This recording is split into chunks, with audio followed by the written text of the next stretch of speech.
नमस्कार, आप देख रहे हैं स्वदेश न्यूज का खास प्रोग्राम जनता मांगे जवाब और मैं हूं आपके साथ भागीरथ साहू।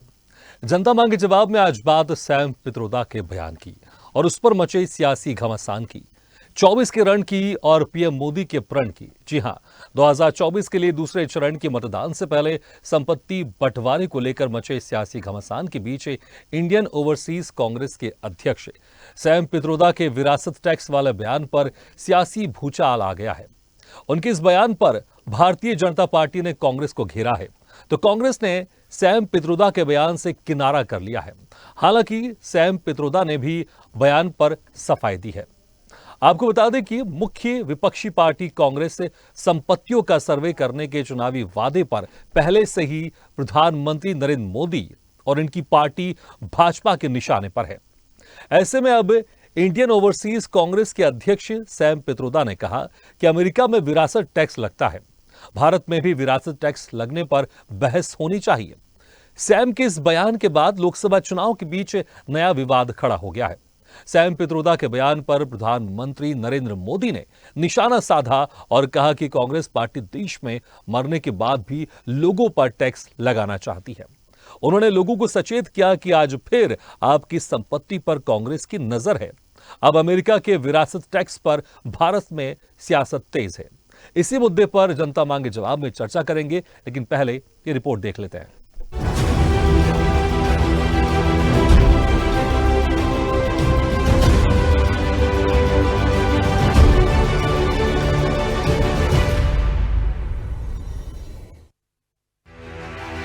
देश में लोकसभा चुनाव के दूसरे चरण के मतदान से पहले कांग्रेस नेता सैम पित्रोदा के बयान से सियासी घमासान छिड़ गया है। सैम पित्रोदा के बयान को लेकर जहां पीएम मोदी से लेकर सभी भाजपा नेता आक्रामक हैं, तो वहीं कांग्रेस बैकफुट पर है। सबसे पहले तो हम बता देते हैं कि सैम पित्रोदा है कौन और उनका बयान क्या है। आपको बता दें कि Sam Pitroda Indian overseas Congress के अध्यक्ष हैं। सैम पित्रोदा ने कहा, It means to create new policies so the concentration of wealth can be prevented. It's like Monopoly Act.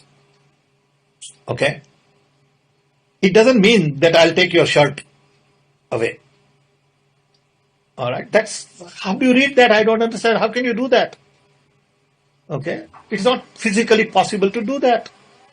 But you can say the future policies would be such that this particular group cannot be into everything. There is a Monopoly Act in America also. We have to make sure that few people become so rich that they begin to run government. We have to make sure that's the requirement in democracy, everywhere in the world.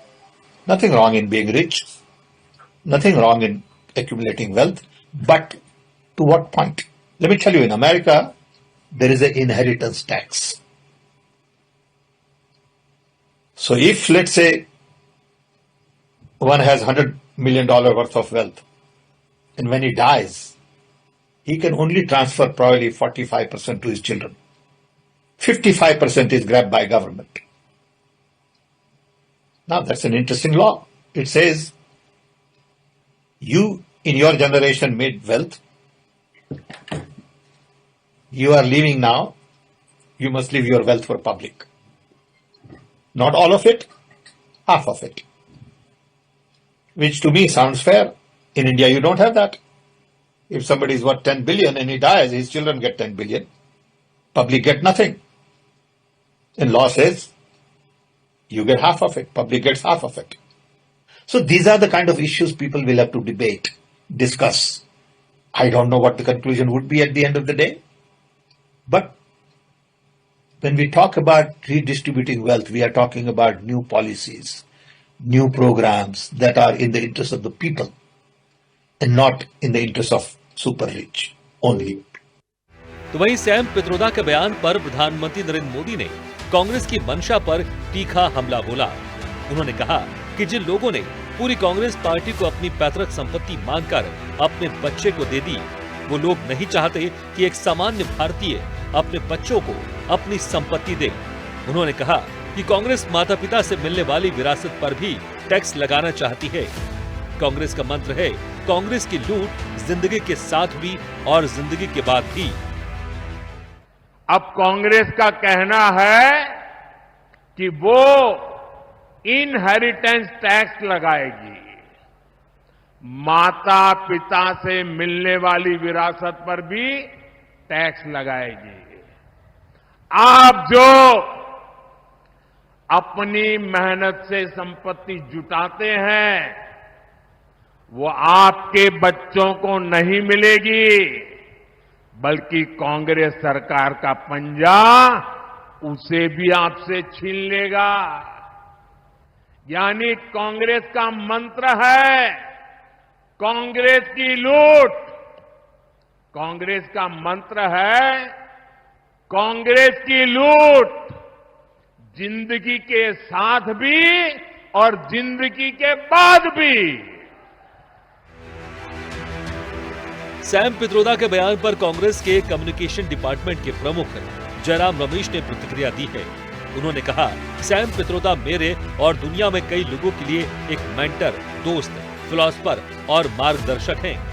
उन्होंने भारत के विकास में कई अहम योगदान दिए हैं। तो वहीं बीजेपी प्रवक्ता शहजाद पूनावाला ने भी सैम पित्रोदा के बयान पर हमला बोला। उन्होंने कहा कि कांग्रेस पार्टी चाहे जितना स्पष्टीकरण दे दे, अंकल सैम ने कांग्रेस के सारे रहस्य खोल दिए हैं। वो कांग्रेस पार्टी के प्रथम परिवार के सबसे विश्वसनीय व्यक्ति हैं। कांग्रेस पार्टी चाहे जितना स्पष्टीकरण दे दे, अंकल सैम ने सारे रहस्य कांग्रेस के खोल दिए हैं। जो अंदर की बात थी वो बाहर आ गई है। आज जो कांग्रेस का फॉर्मूला अंकल सैम ने बताया है, जो विदेशों में कहीं अपनाया जाता होगा, वो कह रहे हैं कि यदि आप एक किसान हैं और आपने एक जमीन अपने बेटों के लिए, बच्चों के लिए छोड़ी है, तो आपके मरने पर कांग्रेस पार्टी उसमें से 55% छीनकर वोट बैंक को दे देगी। आपने अपनी दुकान अगर अपने बच्चों के लिए रखी है तो आपके मरने पर कांग्रेस पार्टी उसे छीनकर अपने वोट बैंक को दे देगी। मतलब कांग्रेस जिंदगी के साथ भी लूट करेगी और जिंदगी के बाद भी लूट करेगी। अब सैम पित्रोदा के बयान के बाद भाजपा को लोकसभा चुनाव के दौरान बैठे बिठाए एक और मुद्दा मिल गया है। भले ही कांग्रेस ने पित्रोदा के बयान से किनारा कर लिया है, लेकिन बीजेपी के नेता कांग्रेस को घेरने में कोई कसर नहीं छोड़ रहे हैं। ऐसे में देखने वाली बात होगी कि विरासत टैक्स पर सियासत और क्या रंग लाती है। स्पेशल रिपोर्ट, स्वदेश न्यूज। तो सैम पित्रोदा के इस बयान को लेकर अब नरेंद्र मोदी लगातार अपनी जनसभा में कांग्रेस को घेर रहे हैं और बीजेपी नेताओं की तरफ से भी लगातार आरोपों की झड़ी सामने आ गई है। चलिए इस पर हम चर्चा शुरू करेंगे, लेकिन आपको एक बार फिर से थोड़ा विस्तार से बता दें कि आखिर विरासत टैक्स होता क्या है जिस पर यह घमासान मचा हुआ है। अमेरिका में विरासत टैक्स लगा हुआ है जो किसी मृत व्यक्ति की संपत्ति पर लगाया जाता है। इसमें मृतक की संपत्ति का कुछ हिस्सा उनके वंशज को मिलता है, जबकि कुछ हिस्सा टैक्स के रूप में सरकार के पास चला जाता है। यह केंद्रीय कर नहीं है, बल्कि यह व्यवस्था वहां के 6 राज्यों में है। विरासत टैक्स का निर्धारण इस बात पर होता है कि मृतक कहां रहता था और उसकी संपत्ति के उत्तराधिकारियों के साथ क्या रिश्ता था। अमेरिका के जिन 6 राज्यों में विरासत टैक्स लगाया जाता है उनमें New Jersey, Pennsylvania, Maryland, Iowa Kentucky, हर राज्य में विरासत टैक्स की दरें 4 से 16% तक है। तो यह है विरासत टैक्स जिसको लेकर सैम पित्रोदा ने बयान दिया था। उन्होंने कहा है कि इसको लेकर भारत में भी चर्चा होनी चाहिए और अब इसी बयान पर सियासत गर्म आ गई। चलिए इसी खास मुद्दे पर हम चर्चा शुरू करते हैं। जो मेहमान हमारे साथ मौजूद हैं मैं उनका आप लोगों से तारुफ कराता हूं। हमारे साथ हैं बीजेपी प्रवक्ता महाराष्ट्र से रत्नाकर सिंह जी, कांग्रेस प्रवक्ता उत्तर प्रदेश से राजेश कुमार दुबे जी, आप प्रवक्ता हमारे साथ स्टूडियो में मौजूद हैं रमाकांत पटेल जी, आर्थिक विश्लेषक स्टूडियो में हमारे साथ मौजूद हैं लोकेश भारती जी, और स्वदेश न्यूज के managing editor RP Srivastava sir हमारे साथ मौजूद हैं। सपा प्रवक्ता उत्तर प्रदेश से आरपी राजन जी कुछ समय बाद हमारे साथ जुड़ सकते हैं। चलिए इसी खास मुद्दे पर अब चर्चा शुरू करते हैं। राजेश कुमार जी, देखिए अगर सैम पित्रोदा की बात करें तो जब 2019 का लोकसभा चुनाव था उस वक्त भी उन्होंने सिख दंगे को लेकर बयान दिया था। उन्होंने कहा कि 1984 में जो हुआ तो हुआ, अब की बात कीजिए। बालाकोट एयर स्ट्राइक को लेकर भी उन्होंने बयान दिया था कि जिस तरह से एयर स्ट्राइक की गई थी, उन्होंने कहा था यह सही तरीका नहीं है। हमारे समय भी मुंबई पर हमला हुआ था, वहां पर मुंबई हमला हुआ था, हम भी चाहते हम भी प्लेन भेज के इस तरह के हमले कर देते, लेकिन यह तरीका सही नहीं है। उस समय भी घमासान मचा हुआ था और कहीं ना कहीं उसका नुकसान आपको चुनाव में देखने को मिला था। इस बार फिर से सैम पित्रोदा के बयान से कहीं आपको नुकसान नहीं हो जाए, कांग्रेस पार्टी को नुकसान नहीं हो जाए, क्योंकि बयान दिया सैम पित्रोदा ने, लेकिन घमासान यहां पर मचा हुआ है। नरेंद्र मोदी और बीजेपी के नेता लगातार इस बयान को लेकर कांग्रेस पर आरोप लगा रहे हैं। देखिए साहू जी, मैं आपसे ये कहना चाहता, वो आपके इस चैनल के माध्यम से हम अपने आपके दर्शकों से ये कहना चाहते हैं कि आज सैम पित्रोदा जी ने क्या कहा। उन्होंने कांग्रेस के घोषणा पत्र की बात तो कुछ किया नहीं, न ही उन्होंने ये अपने स्तर से कहा कि लगना चाहिए। उन्होंने जो भी कहा उस पर कांग्रेस का पक्ष आप देख रहे हैं कि मीडिया के माध्यम से आ भी गया है कि उनको देश में पूरी स्वतंत्रता है अपनी पूरी बात रखने की, और यह उनकी व्यक्तिगत बात है। अब चुनाव में लेकिन अगर जो उन्होंने कहा भी उस पर आप जाएंगे तो उन्होंने क्या कहा। उन्होंने कहा कि 10 अरब से अधिक की संपत्ति रखने वाले भारतीयों पर अगर इस तरह का टैक्स लगे तो इस पर चर्चा होनी चाहिए। अब अगर आप दृष्टिपात करेंगे तो देश में अरबपतियों की कितनी संख्या है? भारत में कुल अरबपतियों की संख्या करीब लगभग 200 अरबपतियों की संख्या है, जिनके पास लगभग 954 करोड़ डॉलर रुपए जो है देश की संपत्ति 200 अरबपतियों के पास है। अगर प्रधानमंत्री जी के उम्र के सापेक्ष जो बहुत तेजी से ही रुपया कमजोर हुआ है इनके कार्यकाल में, 10 वर्षों के कार्यकाल में, और डॉलर रुपए के मुकाबले बहुत ही मजबूत हुआ है, अगर उसको देखेंगे तो आज का लगभग रेट 83.33 रुपया प्रति डॉलर है।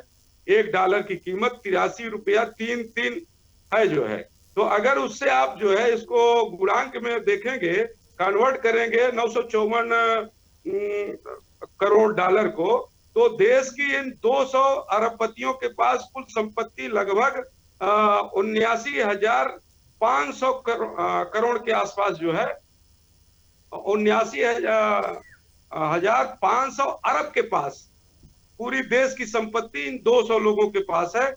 इनमें से तमाम जो है 10 अरब के 10 करोड़ के नीचे के लोग होंगे अरबपति, और उसमें जो है जो अरबपति हैं वो 10 अरब के ऊपर की जो संख्या। ठीक है, लेकिन राजेश कुमार जी, जिस तरह से आप स्पष्टीकरण दे रहे हैं, ऐसा लग रहा है कि इस तरह का टैक्स भारत में लगना चाहिए। इसी को तो लेकर नरेंद्र मोदी यहाँ पर कह रहे हैं। नहीं, मैं वही कह रहा हूँ, जिस तरह से आप ये आंकड़े गिना रहे हैं, इसी से फिर भ्रम की स्थिति पैदा हो रही है और नरेंद्र मोदी लगातार कांग्रेस को घेर रहे हैं। नहीं, आंकड़ा गिनाने का उद्देश्य धीरज भागीरथ साहू जी, हमारा मात्र यह है कि क्या प्रधानमंत्री जी का पेट जो है ये केवल 200 या 10, 20, 50 भारतीयों के लिए दर्द हो रहा है?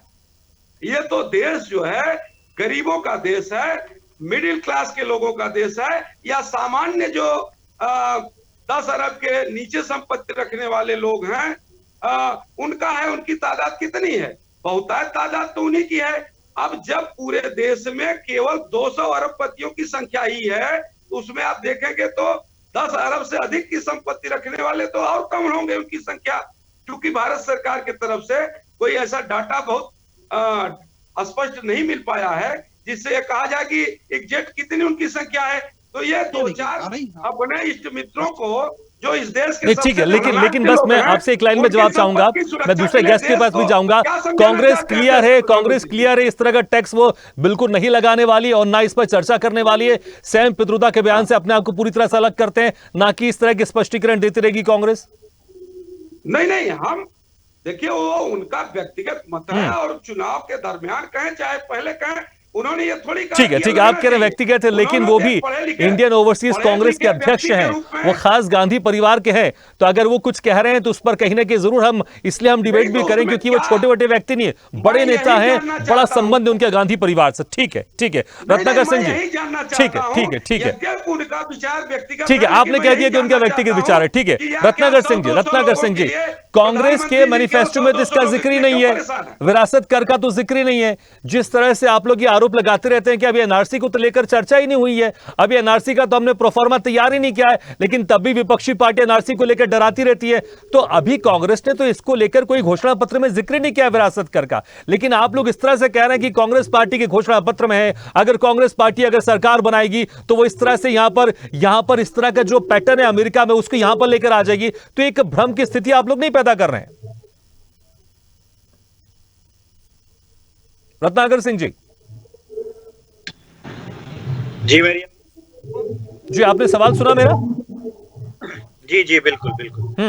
देखिए, अभी मैं कांग्रेस पार्टी के जो प्रवक्ता हैं उनकी बात सुन रहा था और सैम पित्रोदा के वक्तव्य को जो ये व्यक्तिगत वक्तव्य बता रहे थे, तो ये कांग्रेस पार्टी जो है जब इनकी मंशा का खुलासा हो जाता है, इनके नेताओं का जब वक्तव्य आता है, जब देश तोड़ने की बात करते हैं, जब लोगों की संपत्तियों को छीनने की बात करते हैं, जब इनके राहुल गांधी कहते हैं कि लोगों का धन जो है वो ले लिया जाएगा, तो कांग्रेस पार्टी के यहाँ पे जो प्रवक्ता बैठे हैं ऐसे बयानों को वो निजी बयान कह करके और अपना पल्ला झाड़ने की कोशिश करते हैं, लेकिन सच पे आ ही जाता है।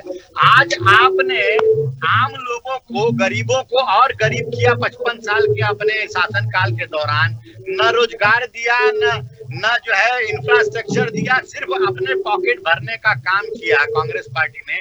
और आज जब मोदी सरकार ये सारी चीजें कर रही है, जब लोगों को सशक्त बना रही है, जब उनके जीवन स्तर को उठाने के लिए कोशिश कर रही है, जब भारत को अग्रणी स्थान, विश्व में अग्रणी स्थान देने की कोशिश कर रही है, तो उस समय कांग्रेस पार्टी जो है लोगों की संपत्तियों को छीनने की बात कर रही है। ये निश्चित रूप से बेहद ही निंदनीय। लेकिन रत्नाकर सिंह जी, मुझे आप बताइए कि क्या कांग्रेस के घोषणा पत्र में विरासत करके जिक्र है? बिल्कुल नहीं है।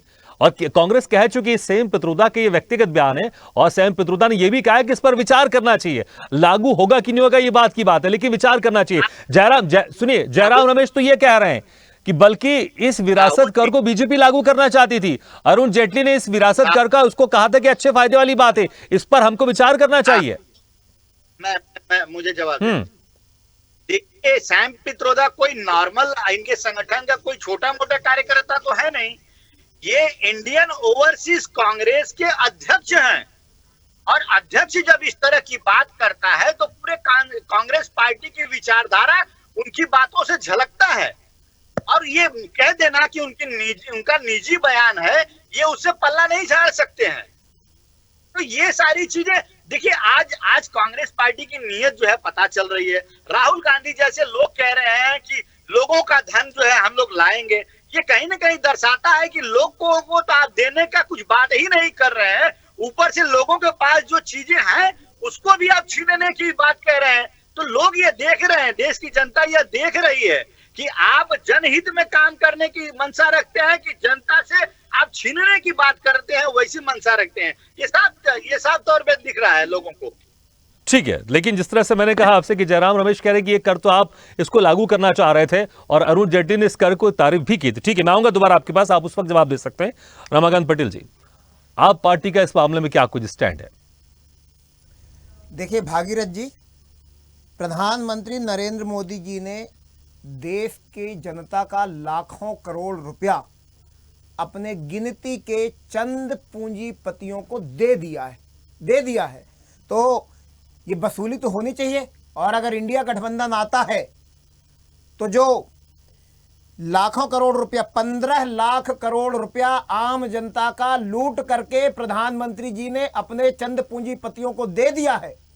सड़क दे दिया, जंगल दे दिया, पहाड़ दे दिया, आसमान दे दिया, समुद्र दे दिया, पाताल दे दिया, सब कुछ जो अपने पूंजीपति मित्रों को दे दिया है, इसकी वसूली तो सरकार करेगी, इंडिया गठबंधन तो आएगी। आप नहीं बस एक लाइन जोड़ने दीजिए। आप इस टैक्स से सहमत है? आप ये कह रहे हैं कि आप पार्टी इस टैक्स के समर्थन में, और ये टैक्स को लागू होना चाहिए? बात ही नहीं कर रहा हूं, वही तो बात मुद्दा तो यही है ना, मुद्दा तो विरासत कर के ऊपर है। मैं बोल कुछ रहा हूं, न्यूज में दिखाया कुछ और जाएगा तो ये नहीं चलेगा ना।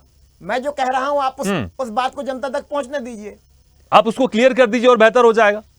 अरे मैं क्लियर तो कर रहा हूं साहब। ठीक है, मैं कह रहा हूं कि आम जनता का लाखों करोड़ रुपया, 15 लाख करोड़ रुपया जो देश के प्रधानमंत्री जी ने अपने चंद पूंजीपतियों को दे दिया है गिफ्ट के रूप में, उस पैसे को वसूला जाएगा और देश की जनता 140 करोड़ जनता के लिए खर्च किया जाएगा। एक बात।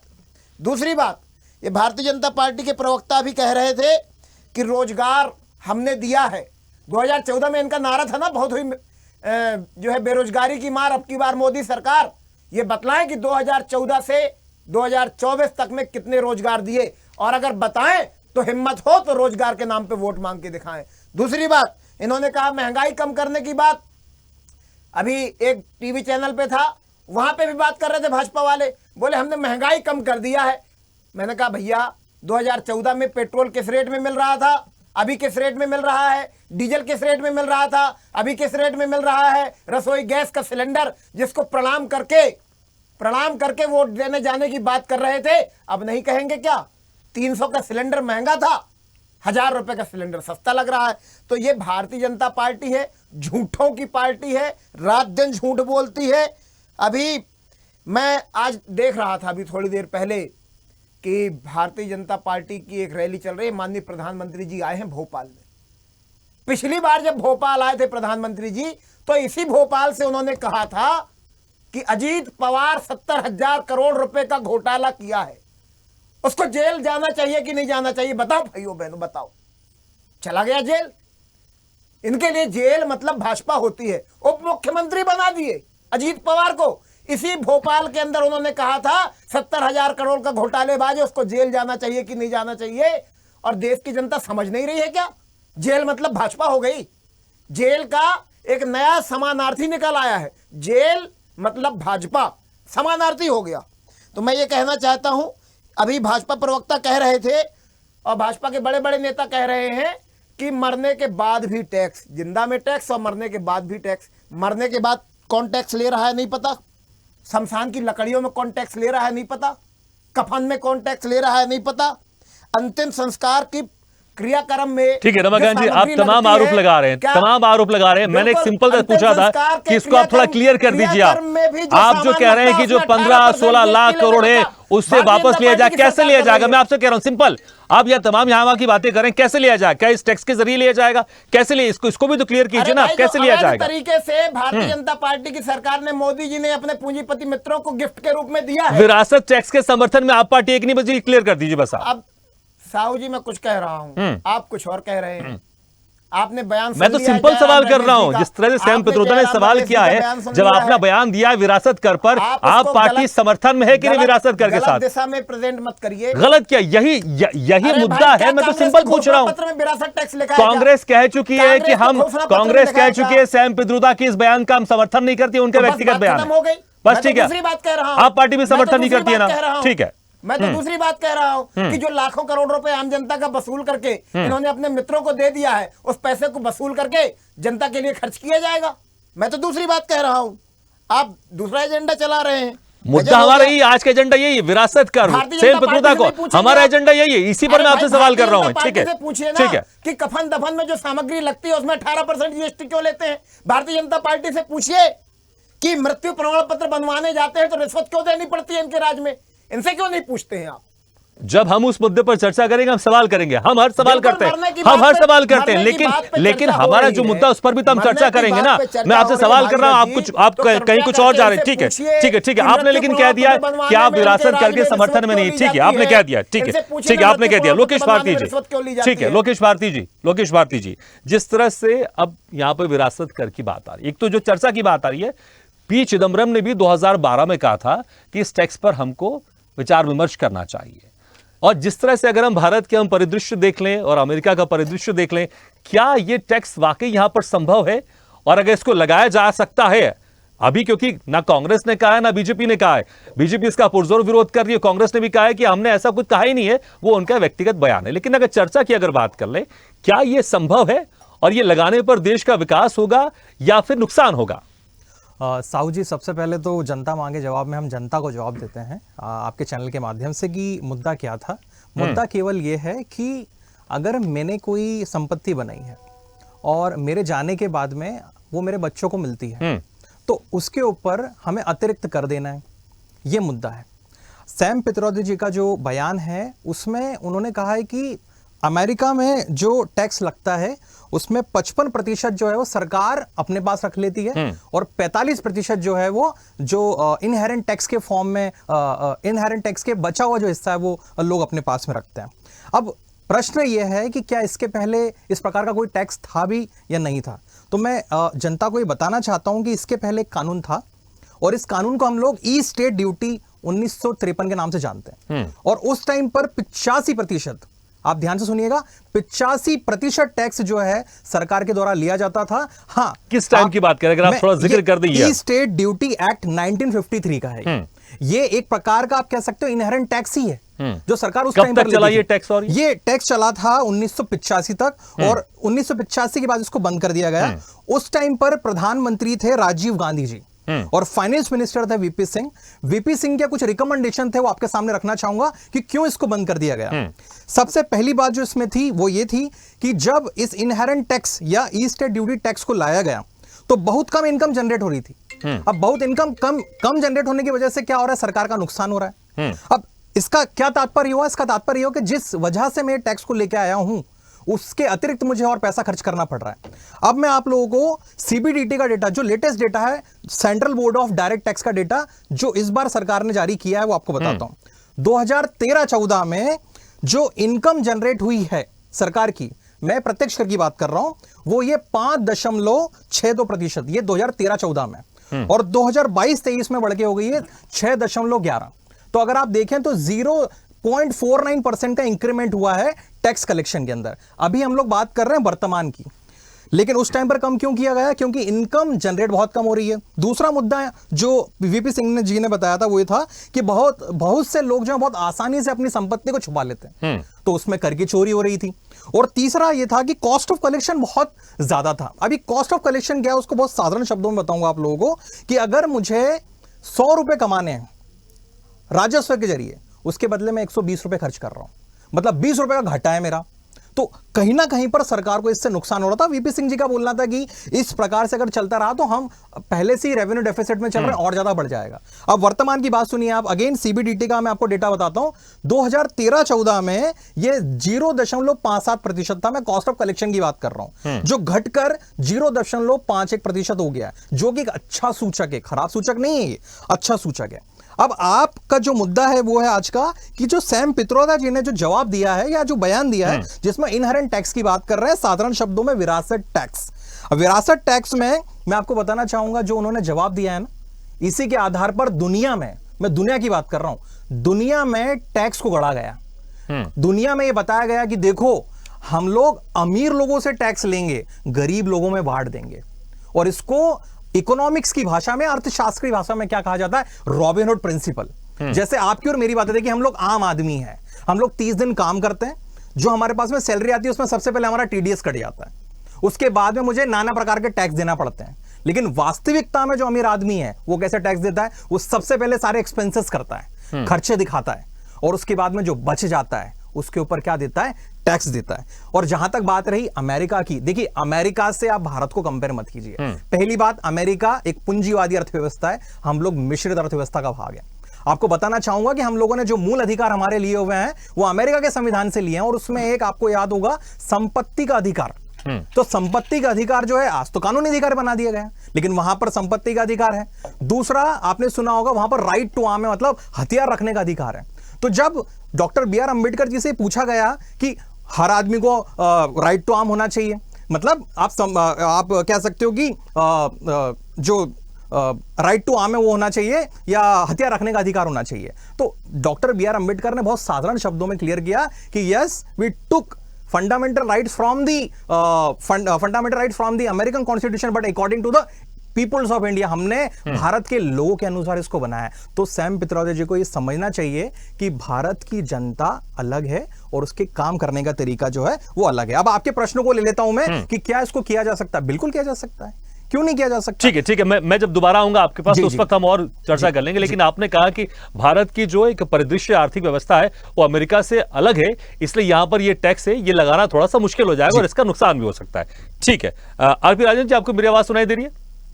जी आरपी राजन जी, आपको भी स्वागत है। आरपी राजन जी, देखिए जिस तरह से अब सैम पित्रोदा जो कि इंडियन ओवरसीज जो कांग्रेस है उसके अध्यक्ष हैं वो, और जिस तरह से बयान तो आपने भी सुना होगा, इसको लेकर जो हंगामा चल रहा है, इसको लेकर सपा पार्टी का स्टैंड क्या है? क्या वो बयान, हालांकि कांग्रेस ने कह दिया कि उनका व्यक्तिगत बयान है, हम इस बयान के साथ नहीं है, हम इस बयान का समर्थन नहीं करते हैं, सपा पार्टी का क्या स्टैंड है? जो सैम पित्रोदा जी का बयान है, कांग्रेस ने सबसे पहली चीज तो कांग्रेस ने अपना स्टैंड क्लियर कर दिया। दूसरी चीज, जिस तरह अगर आज हम बात कर रहे हैं और भारतीय जनता पार्टी जिस तरह सैम पित्रोदा के बयान को प्रचारित और प्रसारित कर रही है कि वो कह रहे हैं तो ये हो सकता है कांग्रेस की मंशा है, तो मैं एक चीज साफ करना चाहता हूं, जब कांग्रेस कह रही है, कांग्रेस ने साफ कर दिया कि वो निजी बयान है, तो मैं पूछना चाहता हूं क्या भारतीय जनता पार्टी के एक नहीं अनेक सांसद जब वो कहते हैं कि 400 सीट इसलिए चाहिए कि देश का संविधान बदलना है, जब लल्लू सिंह कहते हैं देश का संविधान बदलना है, वो चुनी हुई सरकार के सांसद हैं और भारतीय जनता पार्टी के सदस्य हैं और सांसद हैं, तो क्या ये बात मान लिया जाए कि भारतीय जनता पार्टी क्यों नहीं कहती कि नहीं लल्लू सिंह का निजी बयान, लल्लू सिंह पर कार्रवाई क्यों नहीं करती, क्यों टिकट देने का काम करती, क्यों उनको लगाने का काम करती है भारतीय जनता पार्टी? भारतीय जनता पार्टी तो केवल और केवल कांग्रेस को घेरने को, इंडिया गठबंधन को घेरने को, जब हम कह रहे हैं उनका निजी बयान है, बात खत्म हो गई। हम तो मुद्दे पर बात करना चाहते हैं, समाजवादी पार्टी पीडीए के मुद्दे के साथ, पिछड़ा, दलित, अल्पसंख्यक, आदिवासी के मुद्दों के साथ हम राजनीति कर रहे हैं, लोगों के बीच जा रहे हैं, लोगों की समस्याओं को उठाने का काम कर रहे हैं। हम आम जनमानस के साथ हैं, जनता के जुड़े हुए मुद्दों के साथ जुड़े हुए हैं और काम कर रहे हैं।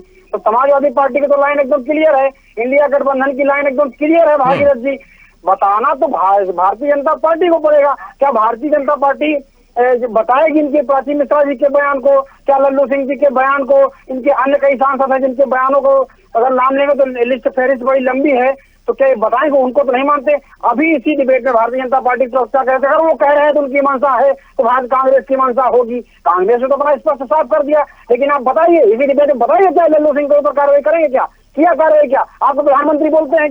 क्या गृह मंत्री जी बोलते हैं? क्या या कोई आपकी पार्लियामेंट्री बोर्ड बोलती है? क्या आपके प्रवक्ता बोलते हैं? क्या नहीं बोलोगे आप? आपने तो किया क्या? आपने तो पिछड़ों का, दलितों का, अल्पसंख्यकों का, आदिवासियों का आरक्षण खाने का काम किया।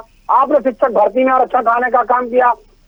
आपने जो है, ये मेरी रिपोर्ट नहीं, कैग की रिपोर्ट है, जो अन्य पिछड़ा वर्ग आयोग, केंद्रीय अन्य पिछड़ा वर्ग आयोग, उसने रिपोर्ट दी, कहा कि आपने शिक्षक भर्ती में घोटाला कर लिया।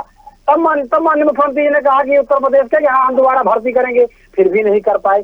तो ये लोग जो 400 सीटें कह रहे हैं, 400 बात कर रहे हैं ना, ये 400 की महंगाई जिस तरह से है आज सरसों का तेल क्या रेट है भागीरथ जी? आम आदमी की थाली से सरसों का तेल गायब हो गया, 50 रुपया पाव। ठीक है, तो आप ये कह रहे हैं कि जो मुद्दे हैं उससे अलग हट के यहाँ पर एक भ्रम फैलाने की कोशिश की जा रही है, जब कांग्रेस ने स्टैंड अपना क्लियर कर दिया तो ठीक है। भागीरथ जी, भारतीय जनता पार्टी निश्चित तौर पर भ्रम फैलाने का काम करती है, अपनी बातों को भी जवाब नहीं देगी। मैं चाहता हूँ कि आप सवालों को जवाब लीजिएगा भारतीय जनता पार्टी से। भारतीय जनता पार्टी जिस तरह से अब सैम पित्रोदा की तरफ से बयान आया, 2019 में बयान आया था और कहीं ना कहीं उसका थोड़ा सा खामियाजा भुगतने को मिला था, क्योंकि उस वक्त भी वहां पर नरेंद्र मोदी ने और बीजेपी ने जमकर घेरा था कांग्रेस को, और अब फिर से चुनाव के समय सैम पित्रोदा का ये बयान, आप इसको किस तरह से देखते हैं? और जब कांग्रेस ने स्टैंड क्लियर कर दिया उसके बावजूद भी यहां पर बीजेपी और नरेंद्र मोदी जिस तरह से इस बयान को लेकर कांग्रेस को घेर रही है, आप इस पूरे रणनीति को किस तरह से देखते हैं और क्या कुछ नुकसान हो सकता है कांग्रेस को इस बयान को लेकर?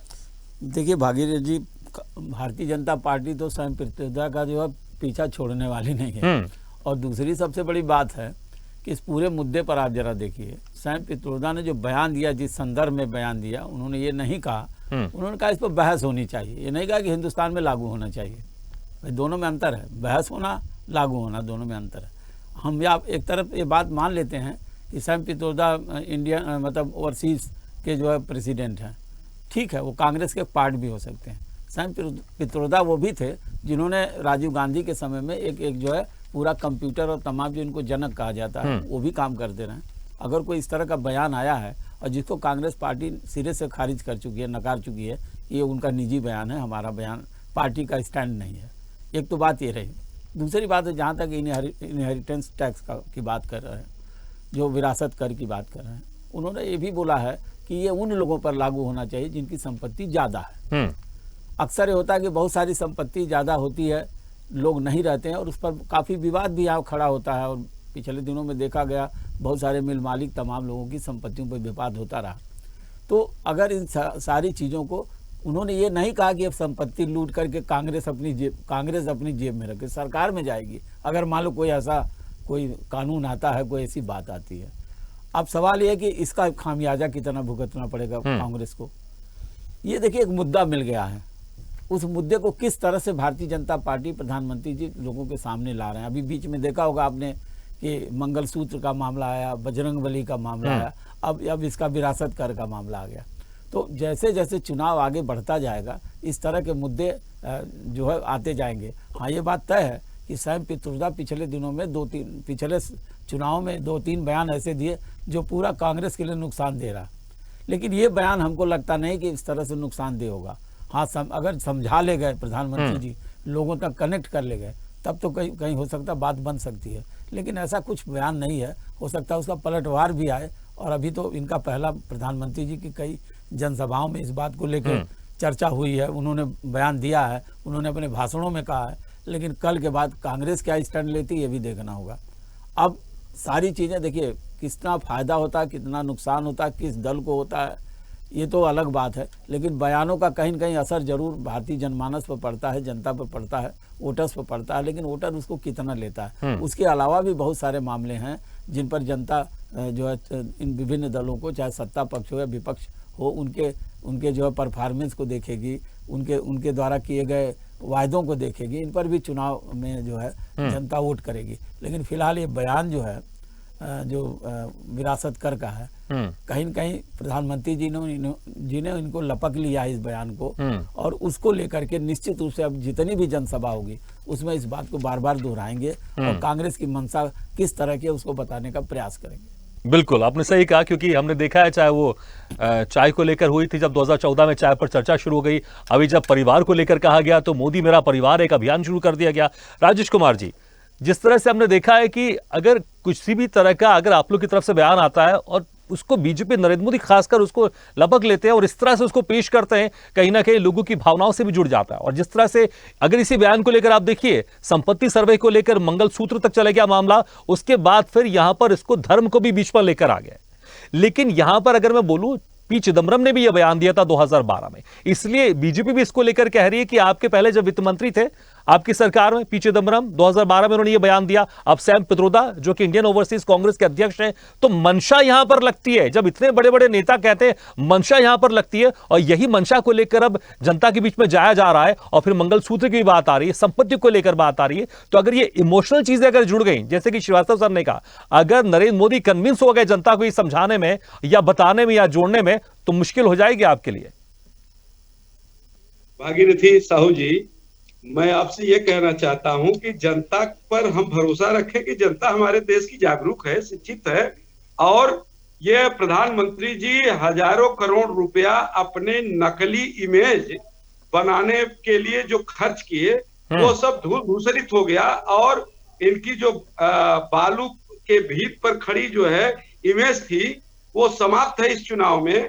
और 10 वर्ष की इनकी उपलब्धियां न तो रोजगार के सेक्टर में है, न महंगाई रोकने में है, न भ्रष्टाचार में है, बल्कि उल्टे मोदी वॉशिंग मशीन इन्होंने लेकर के भ्रष्टाचार को जिस तरह से बढ़ावा दिया, और नहीं धर्म के आधार पर आपने देखा जिस तरह से आज हिंदू धर्मावलंबी इनसे आहत हैं। इलेक्ट्रोल बॉन्ड का जब यह खुलासा हुआ कि यह बीफ का व्यवसाय करने वाली कंपनियों से बहुत बड़ी मात्रा में इन्होंने चंदा लिया, तो तमाम लोग इनसे आहत हैं। और आप देख रहे हैं कि इनके उम्मीदवार पूरे देश में जनता के बीच में नहीं जा पा रहे हैं। इनके लोकसभा के उम्मीदवारों का इस चुनाव में बहुत बड़ा विरोध है। और प्रथम चरण के चुनाव में भी इनको जो है इनकी एजेंसीज ने इनको रिपोर्ट दे रखा है कि इनकी क्या हालत है, उसमें भी ये लगभग क्लीन बोर्ड हो गए हैं। तो इसलिए इनकी एक ठीक है, लेकिन कांग्रेस की रणनीति रही कि जवाब को लेकर, क्योंकि श्रीवास्तव सर ने कहा अब आप लोग कैसे डिफेंड करते हैं, कैसा जवाब देते हैं अपनी जनसभाओं में, आप इसको क्लियर करेंगे कि कांग्रेस इस तरह का कोई भी कर नहीं लगाने वाली, क्योंकि जिस तरह से नरेंद्र मोदी घेर रहे हैं, तो आप लोग की तरफ से भी क्या वैसे ही जवाब आएगा? देखिए हमारी संक्षेप में, समय मेरे पास उसी का मैं काउंटर कर रहा हूं, बता रहा हूं कि इसको जनता समझती है कि इनके पास कोई मुद्दे नहीं है, तो अब ये उल जलूल की बातें करेंगे। सैम पित्रोदा की बातों से कांग्रेस ने जिस तरह से जो बातें रखी पूरे देश में की जनता में भी चर्चा है ये कांग्रेस का स्टैंड नहीं, कांग्रेस ने अपना स्टैंड क्लियर कर दिया है। इसके बाद भी जैसा कि श्रीवास्तव जी ने कहा कि ये इस बात को नहीं छोड़ेंगे, मैं मानता हूं, लेकिन हम भी इस बात पर काउंटर करने से नहीं छोड़ेंगे कि इनके पास ठीक है, तो बाकी देखना होगा। श्रीवास्तव जी ने कहा कि देखना होगा किस तरह से काउंटर आप लोग की तरफ से और पुरजोर तरीके से आता है, ये भी देखने वाली बात होगी। ठीक है रमाकांत पटेल जी, देखिए अब इस मामले को लेकर बहुत इमोशनल चीजें भी जोड़ी जा रही है, क्योंकि संपत्ति सर्वे को लेकर जिस तरह से नरेंद्र मोदी की तरफ से, बीजेपी की तरफ से बहुत इमोशनल जोड़ा जा रहा था, महिलाओं के मंगलसूत्र तक की बात की जा रही थी। अब भले यहां पर सैम पित्रोदा ने कुछ मिलियनर्स की बात की है, लेकिन आम जनता से भी इसको जोड़ा जा रहा है, और जब आम जनता से चीजें जुड़ जाती हैं फिर वहां पर कहीं ना कहीं इमोशनल चीजें हो जाती है। फिर जनता को लगता है कि हमारे जो विरासत का, जो हमारी प्रॉपर्टी है, कहीं उसको कांग्रेस ना ले जाए, कहीं इंडिया गठबंधन की सरकार ना ले जाए। तो वो जो डर, जिस तरह से एनआरसी को लेकर लगातार बीजेपी आप पर कहती रहती है, आप लोग के ऊपर कहती रहती है कि विपक्षी पार्टी के ऊपर कि आप एक भ्रम फैला रहे हैं, क्योंकि लेकिन कहीं ना कहीं उसका असर मिलता है, एक वोट बैंक उससे डरता है। अगर यहां पर आम जनता भी अगर इससे डरना शुरू कर दे, इस विरासत टैक्स को लेकर भले चर्चा की बात की गई है, तो फिर इससे नुकसान हो सकता है। देखिए भागीरथ जी, मुझे लगता है कि या तो भारतीय जनता पार्टी और प्रधानमंत्री जी इस देश की जनता को मूर्ख समझते हैं, अपने वोटरों को मूर्ख समझते हैं, इसलिए अनाप शनाप कुछ भी बातें करते रहते हैं। एक बात जहां तक मैं समझ रहा हूं, इन्होंने मंगलसूत्र की बात करी। क्या पूरा देश नहीं जानता है कोरोना में किसने मंगलसूत्र छीनने का काम किया? किसने मंगलसूत्र छीना? मणिपुर में मंगलसूत्र छीनने का काम किसने किया? पुलवामा में जिन शहीदों की शहादत हुई उसका जिम्मेदार कौन है? आज तक जांच नहीं करवा पाए किसने मंगलसूत्र छीनने का काम किया। तो भारतीय जनता पार्टी तो लगातार झूठ बोलती है, ये तो झूठ बोलते हैं, लगातार झूठ बोलते हैं। किसने जो है गरीबी से लोगों को गरीबी में और लूटने का काम किया? आप बताइए कि इलेक्ट्रोल बॉन्ड के माध्यम से दवाई कंपनियों से इन्होंने पैसा लिया, और जो दवाई 20 रुपए की मिलती थी वो 60 रुपए की मिलने लग गई इनको पैसा देने के बाद। तो कौन देश की संपत्ति जनता को लूटने का काम कर रहा है, ये देश की जनता समझ रही है। और भारतीय जनता पार्टी के बयानों का आज देश में जितने भ्रष्टाचारी थे उनको बचाने का काम, उनको भाजपा में शामिल करने का काम, जिनको जेल भेजना था उनको भाजपा में लाने का काम किसने किया? अजीत पवार हो, हेमंता बिस्वा शर्मा हो, छगन भुजबल हो, नारायण राणे हो, ज्योतिरादित्य सिंधिया पे तो मध्य प्रदेश के माननीय मुख्यमंत्री जी कह चुके थे कि ये देश के गद्दार हैं, और देश के गद्दारों को भारतीय जनता पार्टी में शामिल कर लिए। मुकुल राय, प्रफुल्ल पटेल, तमाम ऐसे लोग जो पहले गद्दार हुआ करते थे, देशद्रोही हुआ करते थे, जो रिश्वतखोर हुआ करते थे, भ्रष्टाचारी हुआ करते थे, हजारों हजार करोड़ जिन्होंने जनता का लूटा था, आज भारतीय जनता पार्टी के साथ हैं। अगर भाजपा के साथ हैं तो इसका मतलब ये है कि पहले भी लूटते थे, आगे भी इनको मौका मिला तो लूटने का ही काम करेंगे। और लूटेगा कौन? इस देश की जनता। तो लूटने की इच्छा भारतीय, ठीक है, लेकिन नरेंद्र मोदी तो ये कह रहे हैं कि कांग्रेस पार्टी जीते जी भी लूट रही है और यहां पर मरने के बाद भी लूटने का प्लान बना रही है। मैंने थोड़ी देर पहले ही बतलाया था कि मरने के बाद इस देश के अंदर कौन लूट रहा है। देश के अंदर भारतीय जनता पार्टी की सरकार है, तमाम राज्यों में भारतीय जनता पार्टी की सरकार है। लोगों के क्रियाकर्म में जो सामग्री लगती है उसमें टैक्स वसूलने का काम करते हैं, कफन में टैक्स वसूलने का काम करते हैं। और अगर कोई जब मृत्यु प्रमाण पत्र बनवाने जाता है तो उसमें रिश्वत लेने का काम अगर कोई करता है तो वो भारतीय जनता पार्टी के लोग हैं। ठीक है, चलिए, तो मुझे लगता है कि वाकई ये एक गर्मा गर्म इसमें बहस चलते रहेगा, दोनों तरफ से, विपक्ष की तरफ से भी, सत्ता पक्ष की भी तरफ से जरूर यहां पर वाद विवाद चलता रहेगा, और ये मुद्दा इतनी आसानी से यहां पर समाप्त होने वाला नहीं है। बीजेपी प्रवक्ता से भी हमें कुछ पूछना था, रत्नाकर सिंह जी से, लेकिन फिलहाल वो इस वक्त हमारे साथ नहीं जुड़े, क्योंकि बहुत सारे सवाल भी थे और बहुत सारा हम काउंटर सवाल भी करना चाह रहे थे, लेकिन इस वक्त वो नहीं जुड़े हैं, नहीं तो हम उनसे कुछ और सवाल करते हैं। लोकेश भारती जी, ठीक है, लोकेश भारती जी, ठीक है, मैं आऊंगा, सभा प्रवक्ता भी हमारे साथ है, मैं आऊंगा दोबारा आपके पास, लेकिन लोकेश भारती जी, उस वक्त आप अपनी जो बात करें तो उसको आप पूरा कर दीजिए। लेकिन अभी आपने कुछ दिन पहले खबर देखी होगी, ब्रिटेन में जिस तरह से जो एनआरआई है जिनकी संपत्ति इंडिया में है उस पर भी जब कर लगाने की बात आई तो तकरीबन 50,000 वहां के जो बिजनेसमैन थे वो दुबई शिफ्ट हो रहे हैं।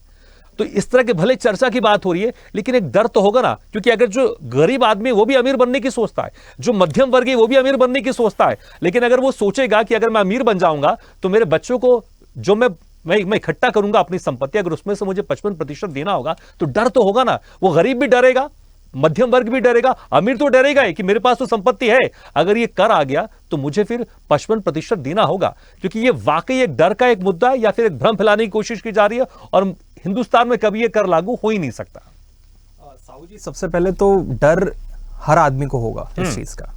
उसके पीछे रीजन है, हम लोग भारत में रहते हैं, और भारत में जो कर प्रणाली है वो प्रोग्रेसिव टैक्स सिस्टम की है हमारे यहाँ पर, कि जिसकी जितनी आय होगी उसके आधार पे उसका कर होगा। अब हमें शुरू से ही सिखाया गया है कि बेटा आपको 4 पैसे कमाने हैं और उसका कुछ हिस्सा सरकार रखेगी। अब एक इंडियन मेंटेलिटी के अकॉर्डिंग अगर हम लोग समझे तो अगर 100 रुपए मैं कमा रहा हूं तो मैं ये मान के चल रहा हूं कि 100 रुपए मेरे हैं। लेकिन जैसे सैम पित्रोदा जी ने बोला है, अमेरिका में क्या होता है, अमेरिका में अगर कोई व्यक्ति 100 रुपए कमा रहा है तो उसको पता है कि इसमें से 25 रुपए सरकार के और 75 रुपए मेरे हैं। तो वो डर उसके अंदर नहीं है। तो साहू जी इस बात से तो मैं बिल्कुल एग्री करूंगा कि डर तो एक आम जनता में रहेगा। दूसरा, चाहे वो गरीब है लेकिन डर तो रहेगा। क्यों नहीं रहेगा? आप मुझे बताइए, एक आम जनता के लिए अगर बहुत मिडिल क्लास आदमी है, मैं अपनी बात कर लेता हूं, अगर मैं कल कोई संपत्ति बना रहा हूं और उस संपत्ति के ऊपर मुझसे इनहेरेंट टैक्स, तो मेरे बच्चों से इनहेरेंट टैक्स लिया जा रहा है और उसके अलावा वो टैक्स भी दे रहे हैं, तो ये तो डबल कॉन्सिडेंस ऑफ टैक्स हो गया। और ये तो इकोनॉमिकली वॉइड है कि डबल कॉन्सिडेंस कभी थोड़ी ना होता है कि एक ही, ये तो इस तरह की बात हो गई कि एक जुर्म के लिए आपको बार बार सजा मिलेगी। तो आप मतलब एक आधार बता के मैं आपको बता रहा हूं। दूसरी चीज जो मैं उस टाइम पे कंप्लीट करना चाह रहा था कि वर्तमान में कह रहे हैं हमारे पास आंकड़े नहीं, बिल्कुल आंकड़े हैं, मैं आंकड़े लेके आया हूं अपने साथ में कि भारत में कितने प्रतिशत लोग अमीर हैं और वो कितना प्रतिशत टैक्स देते हैं। तो मैं आपको बताना चाहूंगा, भारत में 1% जो अमीर लोग हैं उनके पास में भारत की कुल संपत्ति का 40% हिस्सा है। अब इसको थोड़ा सा आम भाषा में समझते हैं, मतलब कि 100 रुपए अगर अर्थव्यवस्था में है, इकोनॉमी में है, तो एक आदमी के पास में 40 रुपए। इसका ये मतलब हुआ, मैं डेटा की बात कर रहा हूं, 2022-23 का डेटा है ये जो मेरे पास है। दूसरी चीज कि पूरे भारत में केवल 6% लोग टैक्स देते हैं। आप इमेजिन करिए मैं क्या बोल रहा हूं कि अगर 100 लोग हैं तो केवल 6% लोग टैक्स देते हैं। जी बिल्कुल बिल्कुल। उसके अलावा 2020-21 का जो लेटेस्ट डेटा सरकार ने जारी किया, उसके बाद में कोई डेटा जारी नहीं हुआ इसका, कि 132 करोड़ लोग जो हैं वो मिलके 8.22 करोड़ टैक्स पे कर रहे हैं। मतलब 132 करोड़ की जनसंख्या, मात्र टैक्स आ रहा हमारे पास में 8.22 करोड़ का। अब बात यह है कि क्या इसको करना सही है या गलत है? देखिए, ये आने वाला समय बताएगा, लेकिन भारत की जो जनसंख्या है और भारत के जो लोग हैं वो इस कर को कतई एक्सेप्ट नहीं करेंगे, ऐसा मुझे लगता है। उसके बाद में क्या इसको किया जा सकता है? बिल्कुल किया जा सकता है, पार्लियामेंट बाय लॉ आप इसको कर सकते हैं। और अगर हम लोग ये बात करें कि आम जनता इसको एक्सेप्ट करेगी कि नहीं करेगी, ये देखिए मैं आपको बहुत संक्षिप्त में बताऊंगा इसको कि यदि आम जनता को आप ये यकीन दिला दिए कि हम अमीरों से लेके गरीबों को दे देंगे, जो मैंने अभी आपको पहले बताया भी था कि रॉबिनहुड प्रिंसिपल पे बेस्ड होता है टैक्स सिस्टम, तो अब कांग्रेस पार्टी को ये बताना होगा कि हाँ, हम अमीरों से पैसा लेंगे, अमीरों से पैसा लेंगे। लेकिन इसमें एक सवाल फिर ये खड़ा होगा कि अगर वैसे कॉर्पोरेट टैक्स इंडिया में बहुत सारा है, इसलिए हमने देखिए बहुत सारी कंपनी उस जगह जाती है, उस देश में जाती है जहां पर कॉर्पोरेट टैक्स कम है, ताकि उनको ज्यादा मुनाफा हो। या अगर ये टैक्स लगेगा तो क्या वाकई यहां पर बिजनेसमैन रह पाएंगे या फिर दूसरे देश में चले जाएंगे? मुझे लगता है कि इस पर भी एक विवाद हो जाएगा, इस पर भी एक बहस हो जाएगी। ठीक है, समय हमारे पास कम है, बिल्कुल ठीक है। आरपी राजन जी, देखिए अभी आपने सुना होगा लोकेश भारती जी को, जो कि आर्थिक विश्लेषक है, तमाम चीजें बता रहे थे। एक डर की तो ये बात जरूर कर रहे थे, क्योंकि अगर, और वही डर यहां पर बीजेपी की तरफ से, नरेंद्र मोदी की तरफ से जनता को बताया जा रहा है कि कांग्रेस आएगी तो आपकी विरासत जो होगी उस पर भी टैक्स लगा देगी। इसको लेकर कोई भी खाका तैयार नहीं किया गया, घोषणा पत्र में कोई जिक्र नहीं किया गया, लेकिन वो डर अगर बैठ जाता है जनता के अंदर तो कहीं ना कहीं नुकसान हो सकता है इंडी गठबंधन को।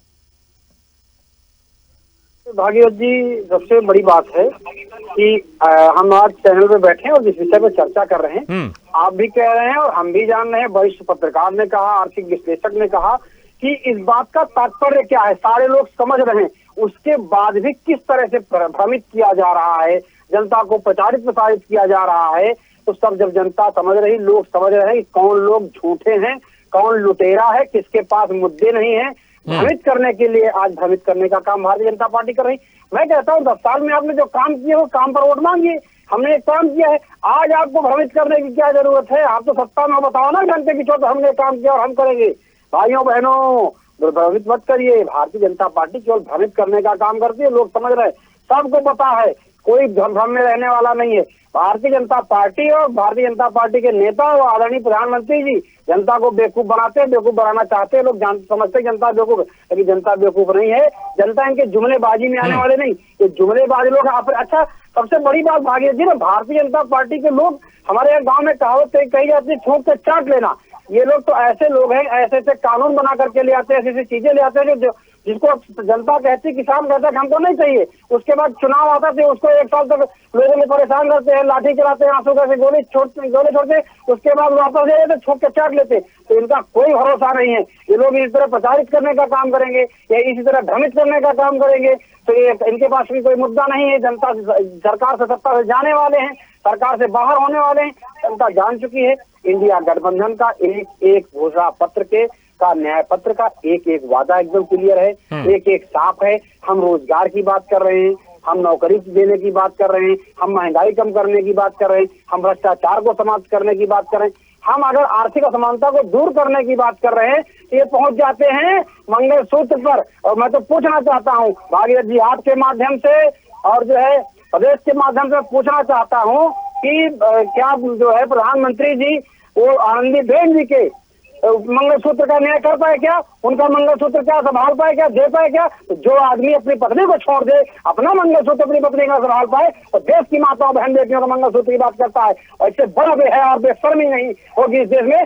थोक के चाटने वाले लोग, उनको चुल्लू भर पानी में डूब बनना चाहिए। ठीक है, मुझे लगता है कि थोड़े हम बहुत हल्के शब्दों का इस्तेमाल ना करें तो मुझे लगता है ठीक नहीं लगता। ठीक है, समय मेरे पास कम है। आरपी श्रीवास्तव जी, देखिए जिस तरह से यहां पर देखें संपत्ति कर को लेकर लगातार कुछ दिनों से प्रधानमंत्री नरेंद्र मोदी जनसभा में कांग्रेस को घेर ही रहे थे, और इसी बीच में ये इनहेरिटेंस टैक्स का जो मामला आ गया, क्या गलत समय में सेम पित्रोदा के बयान आ गया? क्योंकि अगर देखेंगे इसको अब कनेक्ट करने की कोशिश की जा रही है प्रधानमंत्री नरेंद्र मोदी की तरफ से कि पहले कांग्रेस आपकी संपत्ति का सर्वे कराएगी, उसके बाद फिर आपकी संपत्ति लेकर उन लोगों में बांट देगी, एक विशेष वर्ग में बांट देगी। अगर आप देखेंगे इसमें गरीबों को भी शामिल किया जा रहा है, माताओं बहनाओं को शामिल किया जा रहा है, दादा दादी इमोशनल कार्ड को भी यहां पर जिक्र किया जा रहा है और धर्म विशेष का भी जिक्र किया जा रहा है। तो एक साथ यहां पर बीजेपी एक तीर से कई निशाने साध रही है।